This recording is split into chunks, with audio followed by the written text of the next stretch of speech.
Hey everyone, welcome to Pencil versus Pixel. My name is Caesar, and I have the pleasure of being joined today by Alissa Walker. Hi Alissa, welcome to the show. Hi, thanks for having me. Alissa Walker writes about design, architecture, cities, transportation, and walking for many publications. She is the urbanism editor at Gizmodo, and her work regularly appears in Los Angeles Magazine, the LA Weekly, Dwell, Fast Company, Good, T Magazine, and the Los Angeles Times.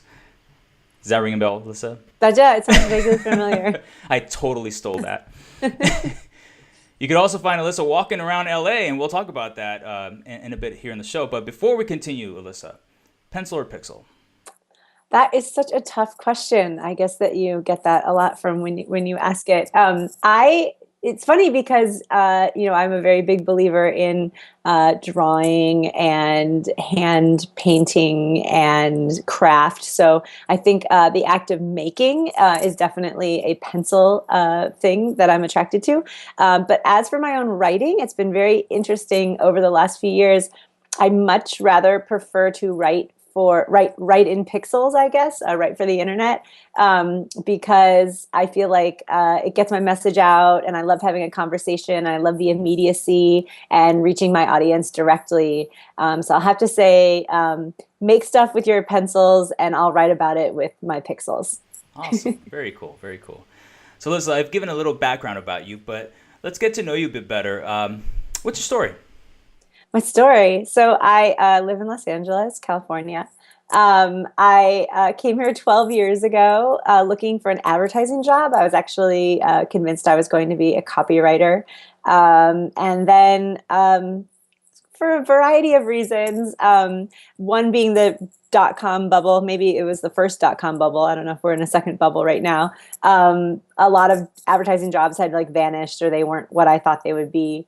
So I moved to LA and ended up taking a production job and worked at making like commercials and music videos for a while, and always tried to be a writer, whether it was copywriting or regular writing at night. That doesn't really work out. I think you try to do things at night, but it doesn't happen.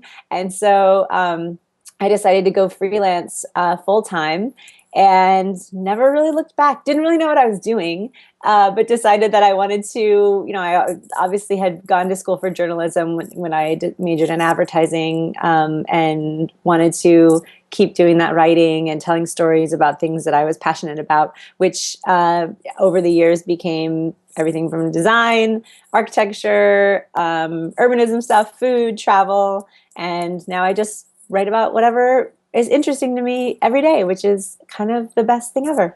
Very cool. Very cool. So, talk to us a little bit more about how you transitioned into freelance. Was it sort of like, here we go, freelance it is, and Pretty much. Yeah, I had a really awesome production job with this great production company. Just a typical LA job, like which most usually involved me getting coffee for like Dr. Dre, or getting food for Jack Johnson. It's like a very weird and bizarre life that I had. So I just I knew that it was a great job and it was really fun, but it wasn't like creatively inspiring for me to be doing that job. So I really just kind of left for the summer. I went to Europe for the summer by myself. First time I'd ever traveled by myself. First time I'd ever like done anything really by myself. Went all over Europe and had an epiphany that I should become a writer, become a freelance writer. Like nothing was stopping me. I should just have my own destiny in my hands. So when I came back, I pretty much just said I was a freelance writer, created a website, created a brand for myself, which at the time was named Gelato Baby. And that's the kind of thing that you could do all of a sudden at that time. Like it probably couldn't have happened like a few years before. So I just made my own company and said who I was, and then started writing the stuff I wanted to write, and people noticed it and started to hire me. So I think it sounds much more simple than it actually was. There was a couple of years in there where I was terrified and very poor, but I think that it worked out great. And I just kept doing the writing that I wanted to do. And that's what I think people really saw and wanted to hire me for. while you were writing on your blog, were you also were you sort of picking up gigs or jobs on the side so you could sort of. Yeah. I mean, yeah, I had to make money, obviously, because I don't make any money from my blog. So, what I was doing is pitching publications. I started sending pitch letters to different magazines and places that magazines that I read, which is the best way to start if you want to start writing for publications. Obviously, start with the ones you read. Another really important thing that I did is I went to tons of conferences. I went to every design event or LA event that was interesting to me, and I just try to meet as many people as possible and just kind of get those stories, meet the people who were making the news, and establish contacts with them and just make friends who were doing the same thing I was doing, which was also just really helpful and made me feel good and have a nice sense of community. And then my big break, I guess, if you would say, is I got contacted to audition for the role of blogger at the blog Unbeige, or the editor, I guess, of Unbeige, which was this really great design blog that was just kind of surfacing at the moment. And told them I knew how to use movable type, didn't know how to use movable type, and learned movable type in like a day after they hired me, and started working like on a Monday, and suddenly had this huge audience of all these people that I was writing stories for. And that was kind of it. Once I started writing for there, once I started writing for Unbeige, people just got really excited about stuff we were covering and contacted me to do other things. So I was very, very lucky. What kind of stuff were you writing for Unbeige? So Unbeige is such a funny, kind of perfect place for me to start writing. It's like kind of half gossip and half design news. So we were kind of we were a lot about the personalities that were making news and design, and just regular breaking news of. There's not that many big design stories per year. I guess there were some like scandalous things at the time, but yeah, we were breaking news about things that were happening in the design world, but also just finding out like who these people were. And when I was going to an events, like I talk about what they were wearing or what they were interested in. So it kind of gave a little bit more personality to all these people who kind of you might not know who they were except for like a profile in a magazine at the time, because this was like kind of when blogs and before Twitter, and blogs were very young. So it was just a really cool way to write about the people who made this news. So was it designers that were making the news, or Yeah, all kinds of celebrities maybe? yeah. Yeah, well, that's true. Like at the time, there were things like, Brad Pitt was deciding he was going to save New Orleans Oh and, yeah. build all these sustainable houses. So yeah, we did have some celebrities, and there was always like a celebrity designing like a footwear line or a furniture line or whatever. So we did have celebrities kind of dipping in and out. But I think during the time, you have to remember, it's like, like almost 10 years ago, design wasn't like a big part of the conversation in the national media. It was before like Fast Company had a design issue, or any one of these publications actually talked about design in a real positive way, or like a recurring way. And so what we were really tracking and what became a big deal was this, the idea of design thinking, the idea of design as part of strategy and business, the fact that like companies that had never really had designers were putting designers at the top roles of their business. The big surge of places like Apple and Target, like saying that design was at the core of their business. So it was actually a really interesting time to be writing about design and talking about this stuff, because the world was really changing and understanding what all this meant all at once. Now I've noticed that you talk a lot about design, which is one of the things that you're very interested in.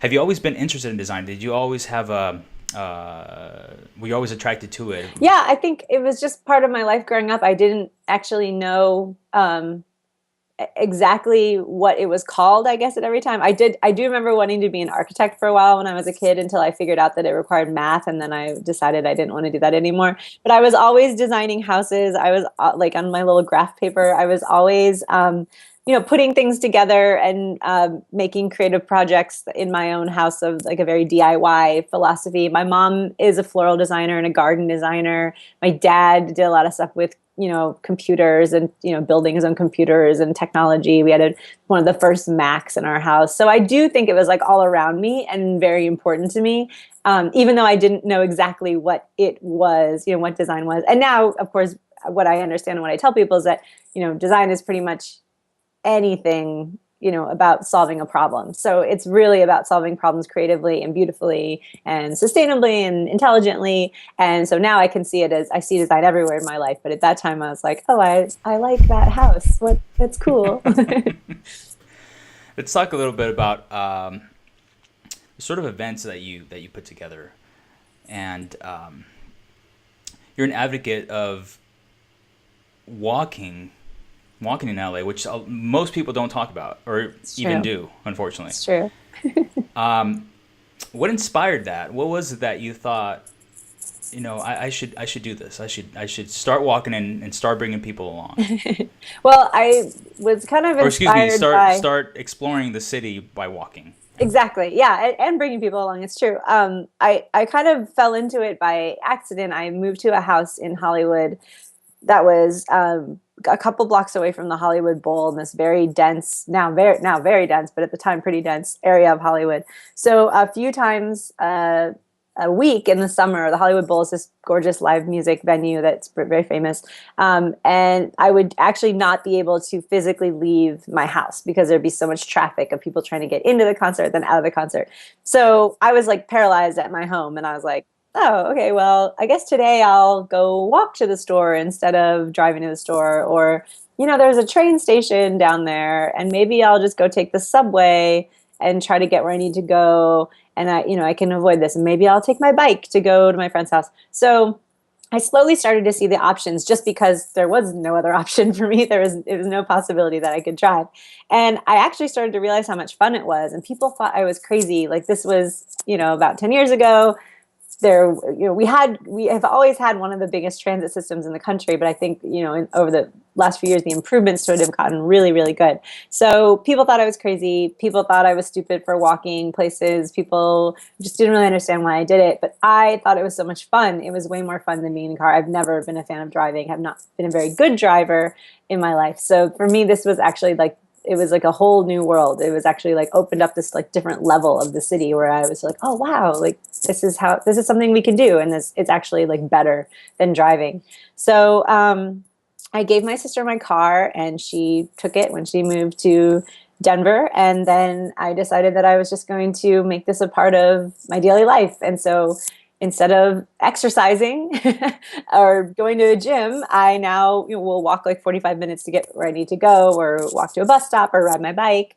And it's just changed my relationship with LA so much. I didn't really understand how LA worked. I didn't really understand the challenges here, or even the greatest things about it. And now that I'm discovering all these new neighborhoods and meeting different people, and just seeing a whole different side of California and Los Angeles and humanity, it's actually like the best thing I could have done, and it really actually helped my work and helped me a lot creatively. And I've gotten great stories too from just walking around. Nice. So are you one of the originators of the LA walking tours? Well, so we have a group called Los Angeles Walks, which is a pedestrian advocacy group, which I kind of helped resurge over the last few years. It was actually founded a long time ago, but now we've got a really young, active steering committee, and we do a lot of great events, a lot of great walking tours, a lot of cool other events to kind of bring attention to pedestrians. Like, we dressed up as superheroes and defended pedestrians in the crosswalks for a day, so kind of like stopping the cars. And then we do a lot of other cool things. We're making a publication right now that's the state of walking for LA, like an annual publication that talks about great advances that are made in the city. There's been a lot of great changes to the physical streetscape here in LA this year. And there's also been a lot of changes from the city. Like, we have pedestrian coordinators now working at the Department of Transportation. So it's a great, fun group. We do a lot of really cool stuff. We do a lot of really important stuff, and we try to keep the city in check and make sure it watches out for its pedestrians, including lately the big battle is jaywalking. A lot of people are getting jaywalking tickets, which seems unfair because often there are cars blocking the crosswalk when you're trying to walk through a crosswalk. And then the other big thing is our sidewalks are really messed up, and there's a road bond that's going to be giving money to repair streets, and we're trying to make sure it also includes sidewalks as well. That was very long and wonky, and I apologize. No, definitely. I agree. I know how the sidewalks are out in LA. They're Really bad. Really pretty bad. bad. I mean, the streets are pretty bad too, but those sidewalks, I mean, trees are Sidewalk. growing and Oh yeah. roots are just going out all over the Yeah. place. It's Yeah. pretty crazy. What would you tell? Okay, so I I used to live in the Hollywood area myself, and I would always ride my bike in Hmm. Hollywood. But then one time, and it wasn't a big deal, but it was enough for me to stop using my bike. I actually got hit by a car in LA. So and I know it's a common fear with people. Oh, well, if I ride my bike, some car is gonna hit me, or I'm afraid. A lot of fear. Um, Yeah. what this is kind of it's a little bit off topic, but what kind of advice would you give to a person who is interested in doing that, but sort of has that fear of going out in a really busy city um, and using that form of transportation? It's definitely scary. I mean, I know it's scary for people who are comfortable riding their bikes, Yeah. even to ride in a city. And I think this is a big important issue in all cities. We're seeing a lot of big cities adding bike lanes, adding bike share. There's a lot of people that are, having to be the pioneers in these cities and kind of create the level of visibility where drivers will get used to seeing a lot of riders out there. So it's something that's going to happen with time. I mean, if you don't feel comfortable, you obviously shouldn't ride because then you're going to be like all freaked out when you're riding your bike. But I think a good place to start, is look for places. Obviously, we have things here in LA like the LA River Bike Trail, the different trails that are completely for bikes, no cars at all. So I would suggest getting really comfortable riding on those places first, and just going like on the weekend and riding like 20, 30 miles to really get the sense of like what your bike is doing and how you feel. And then, yeah, I mean, going with a group is actually one of the coolest things you can do, and how I've learned a lot from riding on streets. We have this really cool thing in LA called LA Bike Trains, and there's different routes that go to different parts of the city on different day to help you commute to work, because that's kind of like a nice way to kind of force yourself to ride your Yeah. bike to somewhere if you just go to work. So it's really cool. They'll all meet at a certain location. There's a bike train conductor, and they ride together on the streets to get to work and kind of drop people off along the way. And I think that's riding with a group has definitely taught me way more than I could have seen by myself on the streets. And also you learn to feel more comfortable because you're not, the one who's like the closest one all by yourself to a car when a car comes around the corner. And there's also a lot of great group bike rides. If you look at like a cycling advocacy group in your city, we have so many great ones here. And they also teach classes on like how to commute, how to not look like so disheveled when you get there based on certain clothing that you can wear, although it's okay to be a little bit sweaty, and I think that's fine. But some people want to make sure that their laptops are protected, or they have enough water, things like that. And so those are really good questions, and there's probably someone in your city that can teach you how to commute by bike. So it's tough, but it's you That's gotta perfect. get out Riding there. with people, with a group of Yeah, people. I mean, yeah, the bike trains are cool. You should see if your city has one. very awesome, very awesome. So listen, you're the urbanism editor at Gizmodo. Did they always have that section? No. No. Yeah, this is a brand new role that was created for me, which is super exciting. Yeah, I know. And pretty cool. And so my friend Jeff Mana, who is an amazing writer, he's the editor of Building Blog. I've known him for a very long time, which is a great blog that you should check out about, I think it's called Architectural Futures. It's just covers everything about design and futurism and landscapes and science. You should definitely check it out. And I've known him for a very long time. He used to live in LA. Then he became my editor at Dwell when he went to Dwell. And so when he went to Gizmodo, he really wanted to help them expand their coverage of beyond just gadgets, although we really do cover gadgets the best of probably any blog on the internet. He wanted to just kind of increase, our range of what we would talk about. So talking about cities, the city is kind of like the biggest gadget we have in a way. So he wanted to include conversations about everything from, technology and data, things that like help us move around the city, transportation, architecture. But I've also written about some really crazy things related to the city, which is super fun. Every single day is new, and it's really exciting. Very cool. Awesome.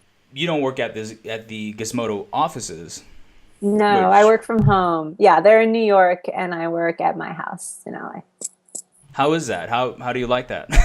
I mean, I really like it. I have never, besides when I had my production job, really had a job. So this is feels very normal to me. I've kind of just been in my, at my desk at my office for a couple of years now, for a while. So I really enjoy working at home. It's not for everyone. I know that people want to feel um, they feel like they're a little bit more motivated or in the mix if they're around working around other people. I really work very well on my own, have no problem, getting started on projects.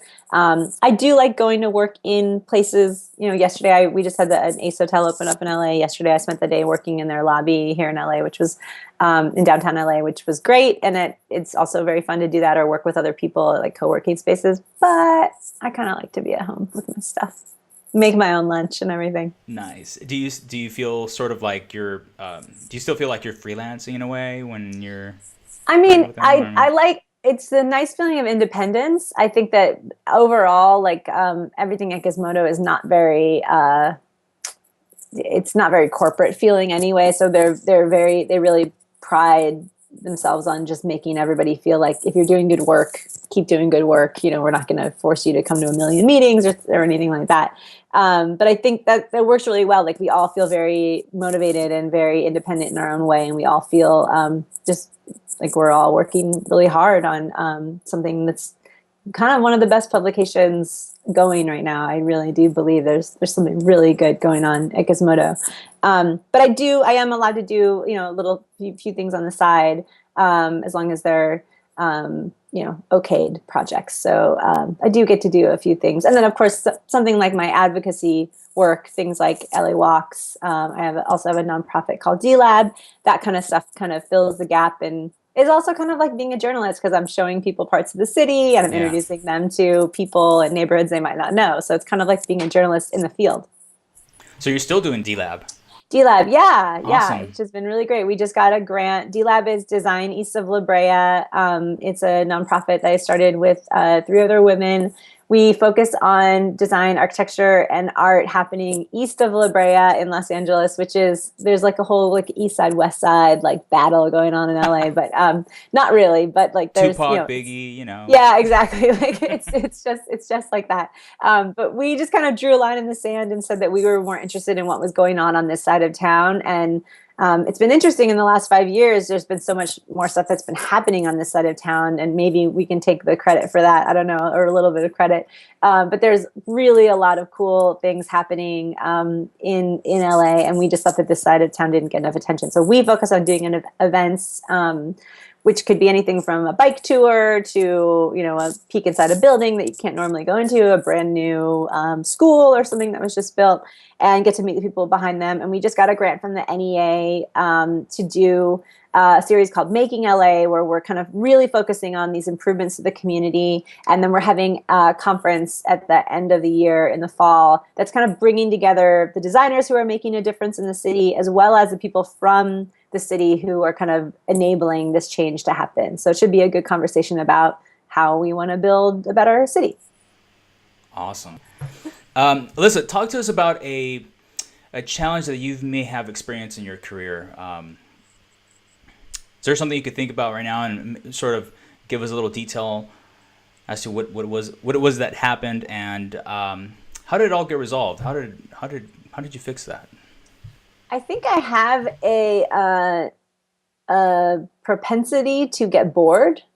And I don't mean that in a bad way. I think it's actually a really good thing. But I think what I didn't really understand is that you have to really embrace it and kind of reinvent yourself every few years or however many years that you get in a rut.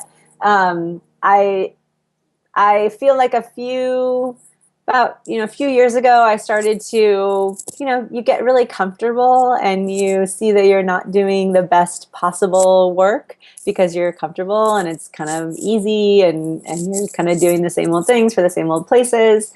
And I think what really jolted me out of it was just, I don't know if it coincided with this or if it just, happened to be part of my own, journey. But really, that was about when I decided to stop driving and start walking everywhere. And that really just like yanked me out of my comfort zone, like in a very like real life way, many times actually being like out in the cold, not not comfortable, walking home from a place or whatever. Yeah. But I think it was like the best thing I could have done. It just changed my perspective and made me think about the world in a different way. And I think it doesn't always have to be like your work itself that changes. It could be something else in your life that changes, that makes you kind of reevaluate what's important and what you care about. So that just coincided with when I was, when I was kind of going through this transition in my own life. And it opened up a whole new world of opportunities. So I think that like recognizing that it's okay to, if you're bored or you're in a rut, and knowing that it's okay to completely change who you are, what you do, rebrand your company. I changed my company from Gelato and my blog from Gelato Baby to A Walker in LA because suddenly it just became more fun to brand myself as a walker in LA. And that's kind of the most fun project we have as creatives, is the whole, branding ourselves and having our website and working on our personal brand, whatever, however you want to call it. So for me, that became a lot more exciting. I mean, I still like ice cream and it's great, but like I think like, and it's probably healthier to walk than eat ice cream anyway. But I think that for me, it was just it brought up a new challenge, and it exposed me to different people and different places. And I'll probably get bored of something in a few more years, and I'll have to change again, and that's totally okay. Like, you're allowed to change. That's a good brings up another question that I have is I was going to ask you, where do you see yourself from here in 5 years? But you're pretty much already saying that, well, it'll be totally different. No, I don't know. I think, I mean, for me right now, it's more how is the like way I write going to change, like who I write for and how it gets put out to the world. Because, a company like Gizmodo or like Gawker that does Gizmodo was not, they were around 10 years ago, but, they have like control over the media and an audience that we couldn't ever have imagined. And there's only more companies like this starting, like places like BuzzFeed and Vox Media and all the stuff they're doing. There's all these new experiments that are happening online. And if you would have asked me 5 years ago where I would have been today, I would have probably guessed I would still be writing for magazines in some way. But I hardly write for magazines anymore, which is very, very, very interesting. So, or printed magazines are still, a lot of range in that. So, I think that's kind of, we can't really predict what's going to happen. I think something like radio is some place I've done even more work for over the years. I worked for KCRW on a show called DNA, Design and Architecture with Frances Anderton, and I'm interviewed and do reporting for that. I also have done stuff for Studio 360, which is an amazing public radio show based out of New York. And if you look at places like that who have totally like changed the way that they operate and share their stories and get great journalists to do stories and get them out to the public. And then you look at something like 99% Invisible, which is Roman Mars' awesome design podcast, and how he's able to just basically raise money, fund what he's doing. He's launching like a whole other kind of like a channel or something, like a network. And you look at those things, like radio is kind of like the way the internet has changed the way we write, because it's not tangible. It doesn't cost a lot to produce, and it kind of rides on however we distribute things online. So I think just like looking at the future and how this is going to work as a writer, that's super exciting. Of course, it will be really different in 5 years. I can't really quite predict. I like doing live events too, though. I think that that's like a really important part of being a writer, and what I'd like to see more writers doing, because it's really an extension of what we do as journalists. So anything that like gets me out to a place with people who want to learn about what's going on, or explain something in person, or walk through a neighborhood or a building that you've never seen before. I think that's another cool thing. Like, people really want to have those real life experiences. So, or maybe it's bringing those to life through virtual reality or something like that. I don't know, but. Alissa, we hear a lot of chatter and debate online about blogging being dead, right? which personally I don't think is the case. But how do you feel about that? I mean, how what kind of things? Well, since I mean you're working at Gizmodo, you see a lot of sort of you have a peek into the future, so to speak, because you see things that are not out yet, or maybe there's rumors flying around within the company. Is that sort of is that a topic that's ever brought up, or?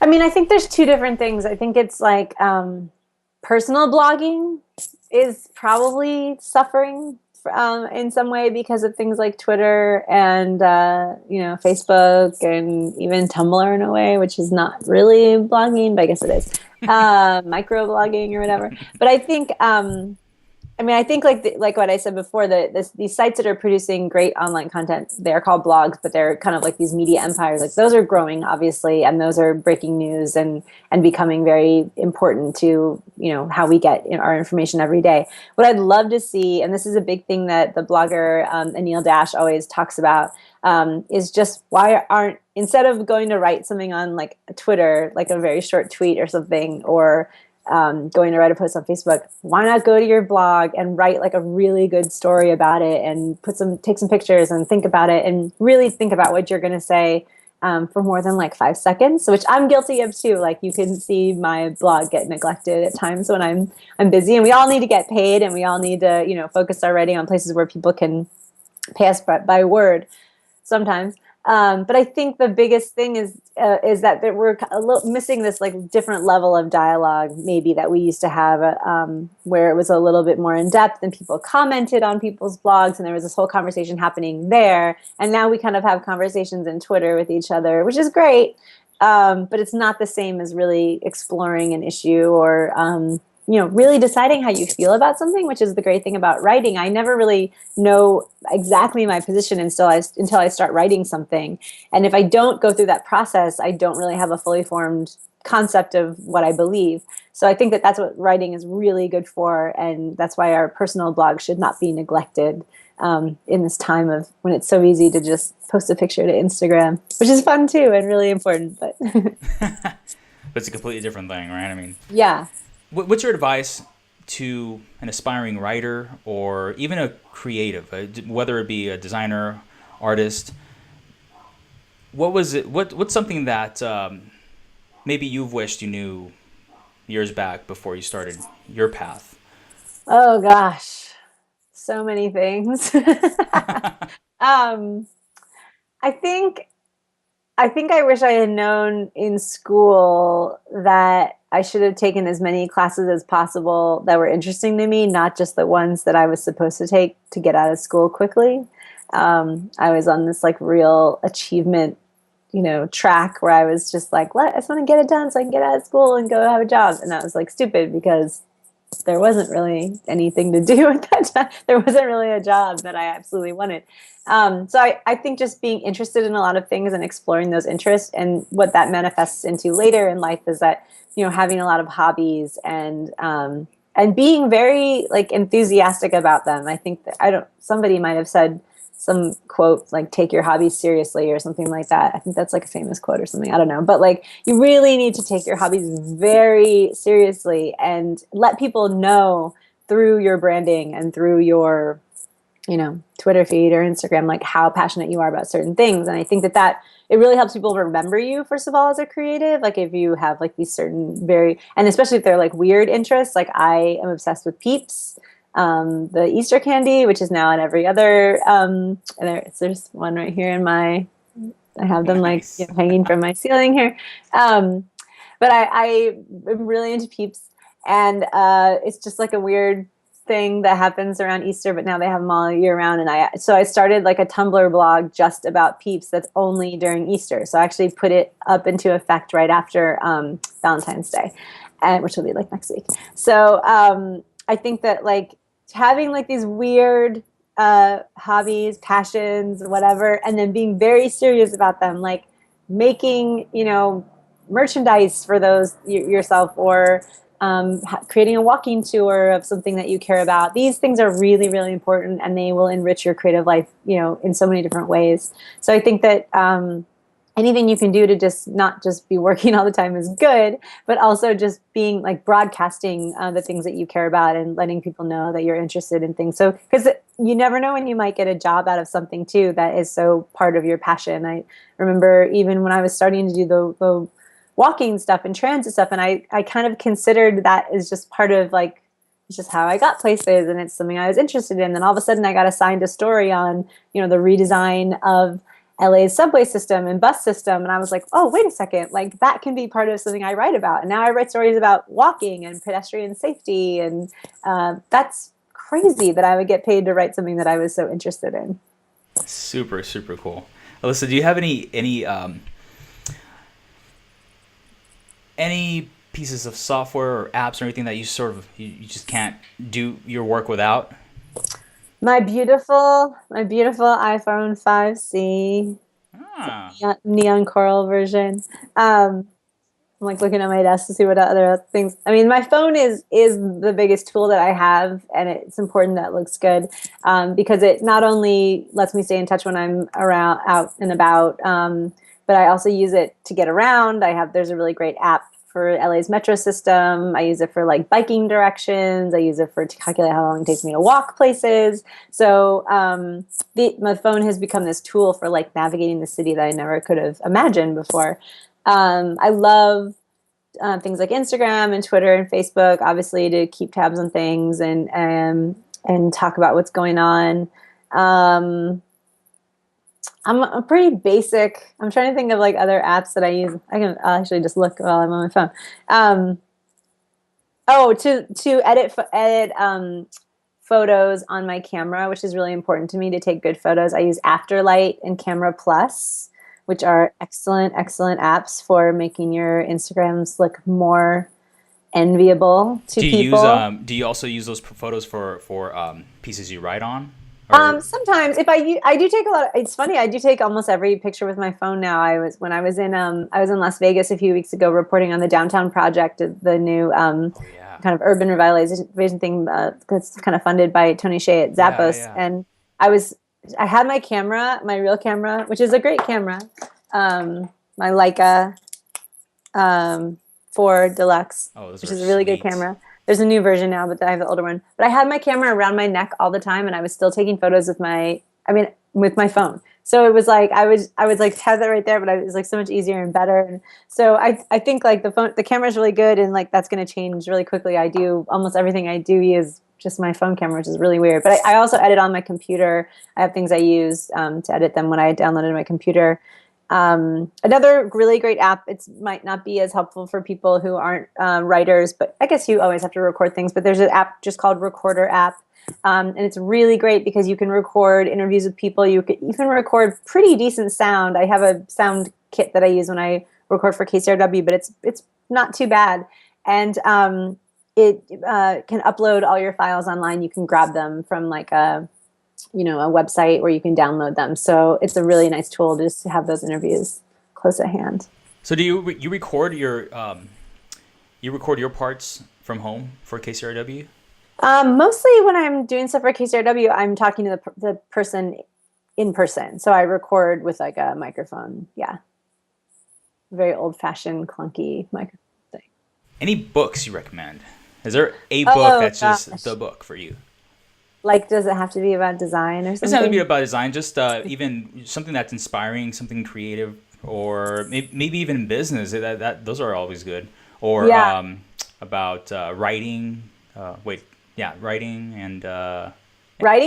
Writing, the best book I recommend is a Stephen King book, believe it or not. It's not a horror book, but it's called On Writing, I believe. There's actually 2 writing books I recommend. On Writing by Stephen King, which is an excellent book about his, his craft. And then Anne Lamott wrote a really great book called Bird by Bird, and she's a fantastic writer. And it really is about just getting started. If you decide you want to write about anything, yourself or other people, it kind of just gives you the most perfect place to start, and kind of this maps out, where you should go from there. And she's very inspiring. As far as things that have been interesting to me. Oh, I'll just look at my iTunes because I read books on my phone that's it. That's the only way I Nice. read books on my phone. So I guess that's another good tool. Um, and I read them on the bus, and so I read them really fast, and I read a lot of books now. So Very, very I cool. will say a couple books that I read recently that were awesome were The Circle by Dave Eggers, which is about some kind of vague uh, Facebooky, Googly company in Silicon Valley, and it has very it's almost like frighteningly realistic and scary, and a very entertaining book. I also recently read Elizabeth Gilbert's book, The Signature of All Things, which is her new novel about a botanist, a female botanist in the 19th century. That's just fascinating about science and life back then. And those are two pretty good nonfiction. I mean, those are two good fiction books. I'm trying to think of a nonfiction type thing that I've read lately. Oh, well, I will say that my one of my favorite like media experiences lately was the movie Her. I don't know if you've seen that, Oh, the I haven't Spike seen it yet. Jonze No. film. Really, really good. It takes place in a near future LA. Everyone has been talking about it. And I just interviewed Jeff McFetridge, who did all the graphic design for the film. He's a really great illustrator and artist. So you can see that interview coming soon. But he really gave me some really interesting insight about the future of interfaces and the future of how we talk to our computers and how they talk to us. And Do you it think really made that me think a lot because about that. they show a lot of futuristic scenes where it's supposed to be LA in the future, right? Do you really believe that some of these parts, some of these scenes can really happen Oh or yeah, I are mean, already in well, the process of? people are like, it was mostly shot in Shanghai. It wasn't shot that much in Shanghai. There's only like a few sections. Almost all of it was shot in LA. And the parts that were shot in LA, it's kind of surprising you don't even recognize them at first because they have added more buildings in the background or whatever. But a lot of that stuff is already here and already happening. We have a lot of change going on.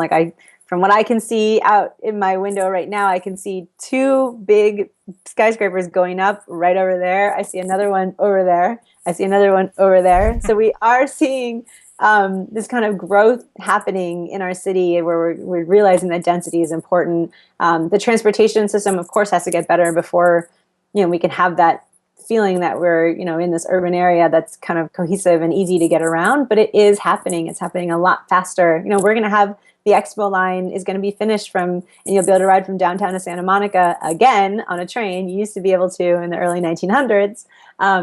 You'll be able to get from one side of the city to the other on a train, from and beyond downtown all the way, very east of Pasadena. So we are getting there. And I think we're closer than people think. And we just need to start thinking, getting our behavior to change a little bit, or just thinking big, as far as the way that our city is designed. That is awesome. Very awesome. Alyssa, before we wrap it up,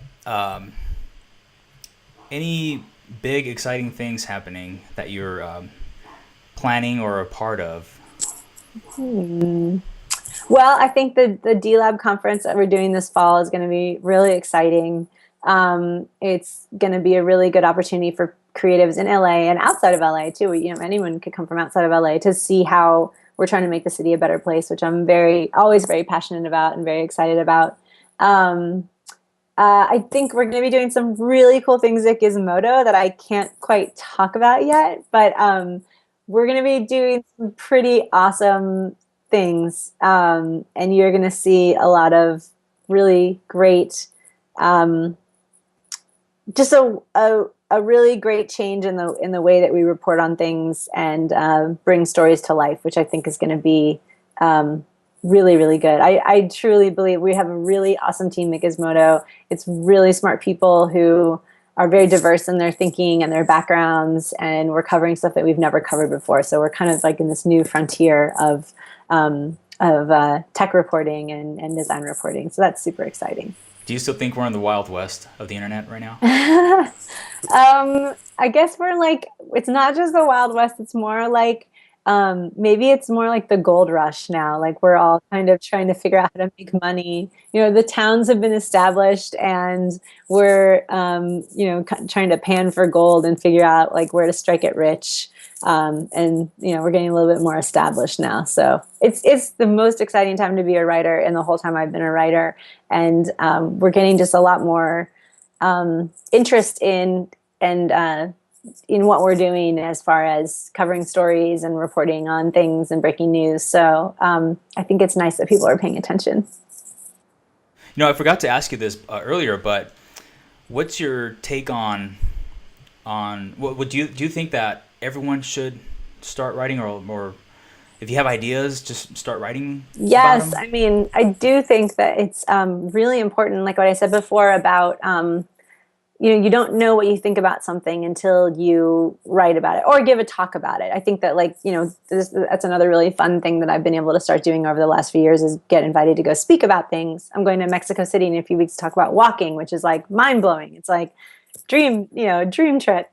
So I think that's like deciding how you feel about something is really important, and you really can't work that out unless you have to like give a talk about it or write about it. So I would suggest, if you're a designer, if you're an architect, if you're any kind of person that doesn't consider yourself a writer, you should have a personal blog, even if you just post like an Instagram photo a day that inspires you on that or something like that. But have a place where you can kind of focus all these passions and all things that you care about and figure out what you think about things in one place. So people can get a really good picture of you. Like when I talk to a designer, or even like hire a writer to do something, I don't look at their resume. I don't look at any kind of stuff. I want to look at their personal blog and be like, what are you seeing? What's your focus? What do you care about? And that gives me a much clearer picture of the person than like anything else. Awesome advice. Everyone, you'll be able to find all the information that Alissa has given to us on pencilversuspixel.com. That's pencilvspixel.com/Alissa Walker. Alissa, thank you so much for taking the time and being on the show. Thank you. And hope to catch that DLab conference. And if anyone, if you're interested in, and you're in the area, the LA area, to go to the DLab conference, it's definitely must go. Thank you everyone for joining us today, and we'll see you next time. Bye, everyone. Great. Thank you.